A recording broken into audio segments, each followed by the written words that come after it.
So you guys are going to notice a theme here with these books that they're like all blue. And no, I did not dress accordingly when I was planning this video. Hey there, my name is Megan and welcome back to my channel. Today I'm going to be talking about my March TBR. So I have 5 books that I'm going to tentatively put on my TBR. I don't know if I'm going to get to 5 because if you watched my January TBR video, I talked about how I was going to lower my reading goals, but I'm going to go ahead and put 5 on here and we'll see if I get to them. But before we go ahead and get on into the list of books, if you are not already subscribed to my channel, please go ahead and hit that subscribe button as well as the little bell icon so you can be notified every time I post new content. I post new videos every Saturday and every Wednesday and sometimes on Monday. Also, don't forget to check down in the description box for links to all of my social media, including my Discord and my Patreon. The first book that I have on my March TBR is The Count of Monte Cristo by Alexander Dumas. This is our buddy read for the month, and if you're interested in joining along with that buddy read, then click on the Discord link down below. But we are only going to be reading the first half of this book because it is so long, so this is going to be a March and April buddy read. So I feel like the fact that I'm only reading about 400 pages will kind of give me room to maybe fit in another book. But if you don't know what this book is about, it is about a man named Edmond Dantes, and he is accused of a crime, put into prison wrongly, and he ends up breaking out of prison several years later and takes revenge on those who had put him there to begin with. And it is just the quintessential revenge story. It's one that I have wanted to read for the longest time, and I'm so glad to finally be getting to it and having a whole bunch of people joining with me so we can chat about it. The next book I'm going to be picking up is To Sleep in a Sea of Stars by Christopher Paolini. This was my patron book pick of the month. So if you're not aware, one of my patrons each month gets to pick a book off of my physical TBR for me to read and review. And my good friend Will chose this book because he read it.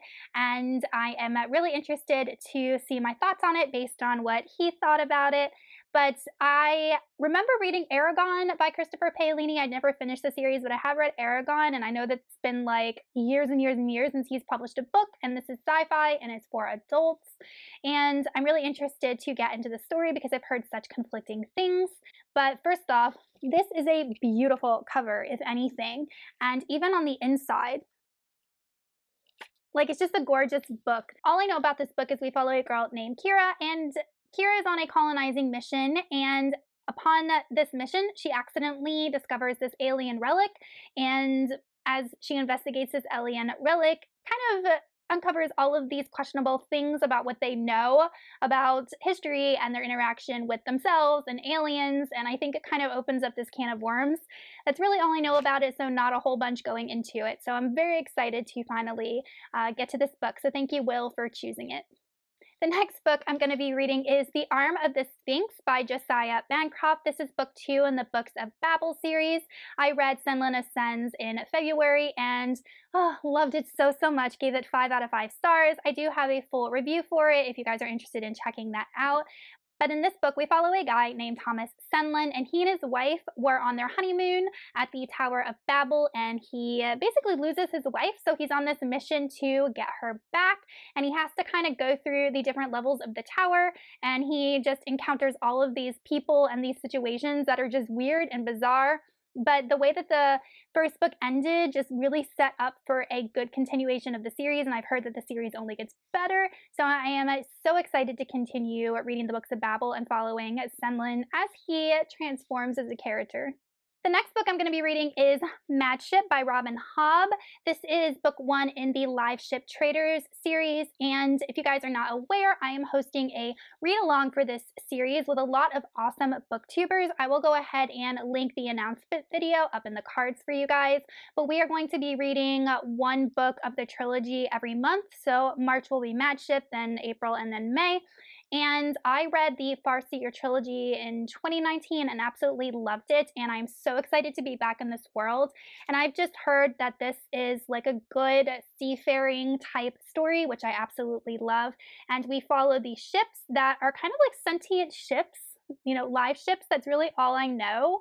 But I do know that you can read this trilogy without having read the Farseer trilogy or any of the Fitz trilogies because it takes place in the same world, but it's like a separate story. So I'm just so excited to be back in Robin Hobb's world and, just learning about more characters because she's such a master at writing characters. But if you're interested in joining this read along, definitely check out my Discord link below to find out more information. And lastly, this is the book that I might get to, and that is A Queen of Air and Darkness by Cassandra Clare. This is book 3 in her Dark Artifices series. This series I just need to finish because I really want to get to Chain of Gold, and the second book comes out very soon if it's not out already, and I'm just dragging my heels with finishing the series, probably because it's like 800 pages. But I think I might be able to fit in the audiobook for this. The audiobook is about 20 hours long, but I feel like this story is really easy to digest, and because I'm already familiar with the characters in the world, the audiobook will work for me. I'm not one that normally just reads audiobooks, but I think this one I might just audiobook the whole thing. It is available at my library, but this is another series that I carried over from 2020 needing to finish, so it's one that I really want to knock off of my TBR so that I can move on to her new books. All right, you guys, so that is it for my very blue March TBR. Once again, if you're interested in joining our Count Monte Cristo read-along or our Live Ship Traders read-along, definitely check that out because I would love to have you guys and be able to chat with you guys about what we're reading. But let me know in the comments if you've read any of these or even what you are planning on reading in March, and I will see y'all in another video soon. Goodbye.